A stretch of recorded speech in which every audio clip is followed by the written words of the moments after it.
a mobility checklist has served me well for a lot of years. So I went to Texas, trained with Strength Side. We showed you a bunch of different ways to cover mobility for the entire body. Now I'm going to show you from my perspective as someone who was hyper focused on my bad knees.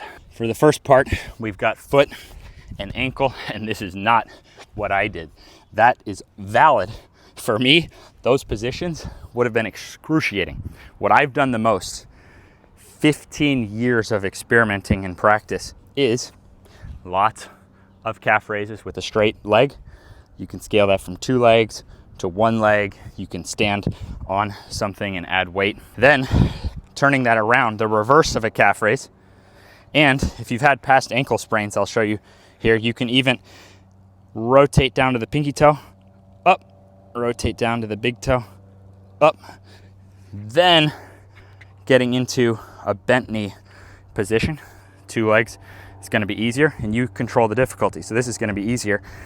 But here, watch what happens then to the ankle, the big toe. So I was doing this to get my knees, so you can progress to 1 leg. So this is an ability I want to maintain. As long as I want to play basketball without my knees hurting, which I've done for over 10 years now, I want to be able to handle this position. Also happens to be an ankle and big toe exercise. So this brings us right to the next part, which is squat mobility.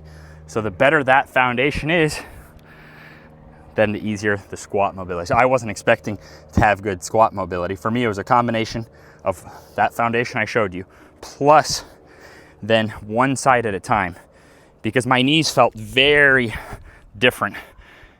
3 different, let's see, partially artificial kneecap, meniscus transplant, quad tendon repair. So even when I would go down in a squat, didn't feel right. I do think all this foundational work from part 1 helped, but then segmenting that one side at a time, and you can use a stairwell to regress. So the higher the front foot, and then even assisting, easier. It wound up being the same Knee Ability Zero program, no equipment, with this as the main goal. This is the main goal of Knee Ability Zero, is being pain-free with your knee and your body. So my knee can handle my body without pain. That's the basic goal of Zero. It's not the best program or an end-all be-all, but it's pretty cool that with just your body and mastering fundamentals, you can have really good knees. And for my mom, for her hips, it was the same thing. So you're getting into now secondary categories here of squat mobility. The only additional significant thing I did for squat mobility was lots of seated work for the inner thighs, because I went about 8 years never even resting in a deep squat. Like, we're talking 8 years of just these knees never bending. So as a byproduct, inner thighs got crazy tight.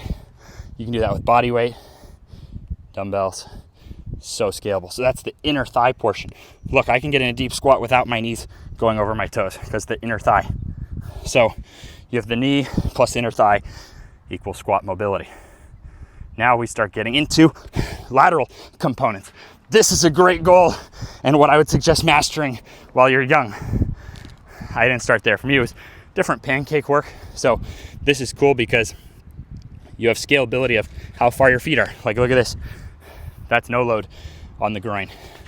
Just by moving the feet wider, since I'm not increasing the load on the groin.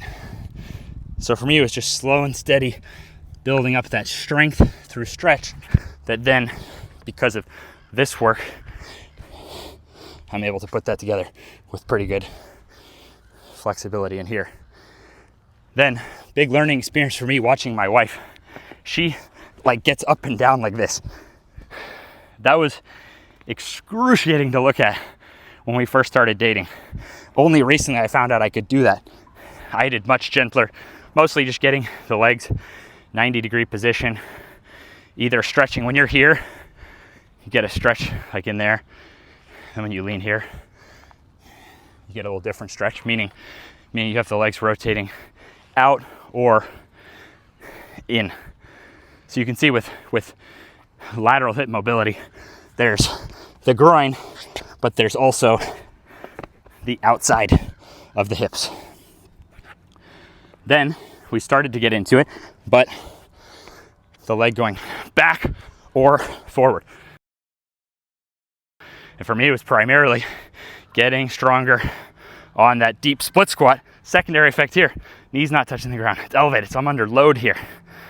This had amazing secondary effects on my low back. It was bad knees, then I started to get a bad back. Well, once I was correcting the inner thigh flexibility, the flexibility here, back pain went away.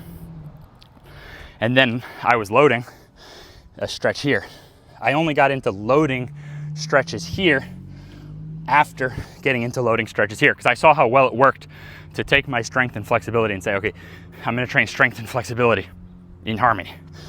Those are the primary reasons I can then demo a split. So I also have some form of just lighter stretch currently is here. And I can hit that both ways, groin, outer. So there's 4 categories, but this is not the primary. The primary for me is more of the loading and getting stronger.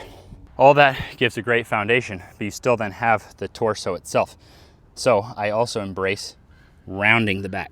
The main way I've done that is with a back extension machine, because it's so gentle, so you can resist rounding, go into, and then I'm not saying to lift with the rounded back, I'm saying to improve your ability to come out of a rounded back. So if you had no equipment, I would go resist, resist, resist, don't round, don't round, don't round. Now embrace rounding, come out of rounding. You could gradually load that, have above average ability with nothing but your body and some free weight by training those qualities. And then you have a lateral aspect. Again, I used the machine because the machine allows you to lean far without tipping over. So if the legs are together, it's hard to lean as far. So standing, you get like a bit of stretch in here, but if you go wider, so standing up, you can now get more load and stretch. So standing or seated with the legs wide. So the idea just being that I've got all these foundations not to have to put pressure on my back, but when there is pressure on my back, I'm strong and flexible all the way around. Just like people wear a weightlifting belt. Well, I've built a weightlifting belt that can move. So no knee or back problems over 10 years. And much more importantly, now closing in on 5 years, raising kids, I've never had to hold back how I could play with my kids. So when you hear about Cal Ripken and these like Iron Men in sports, I'm trying to have a perfect record as a dad. That's what I'm shooting for. Last couple.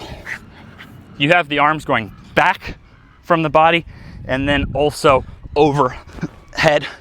So for me, it was primarily working a push-up, but not stopping short. So using bars to get a full range of motion. And then laying on a bench, doing a pullover exercise. But that pullover scales tremendously. The push-up scales. You can go on your knees. You can then go on your knees to get up, take the knees off on the way down. And the pullover, you can actually go up to a bed or a bench or something and start getting that stretch. So both those scale to tremendously gentle levels. And I think that's really good for the body too, that the arms can go back or overhead. And now, like the more you do these things, it gets easier to maintain. So now I'll just go like this till I'm tired. And to be clear, what does this upper stuff have to do with the knees? Not much. The point for me was just that once I overcame my knee problems, I've been grateful for that ever since. The fact I can come out here and play basketball and stuff. So I've trained my upper body. I want it to be powerful. I want to feel amazing on the court. I haven't had as much consideration about what it looks like. So those are things that serve me well to pack a lot of power and athleticism in my upper body relative to the mass. Closing statement's always gonna be demand versus ability. Bottom line for me is not even the fact that I can dunk. Embarrassingly, it took me about 20 tries to get the spacing and the camera angle and everything for that opening scene. The fact that my knees don't hurt and I get to do that stuff, that's why I do all this. It's so that the demand in life is not gonna exceed my ability. But who knows, maybe there's a certain amount of times. Maybe there's, and it's, look, I've jumped from some pretty high stuff and landed. But if I go high enough, the body's gonna die. So you don't just have infinite ability in the body, and some demands could exceed it. So everything I've shown you is just to power up your skill at improving your ability without pain in the process. That can make life more priceless, more magical, less the body holding you back from the awesome things in life. Hope this helps.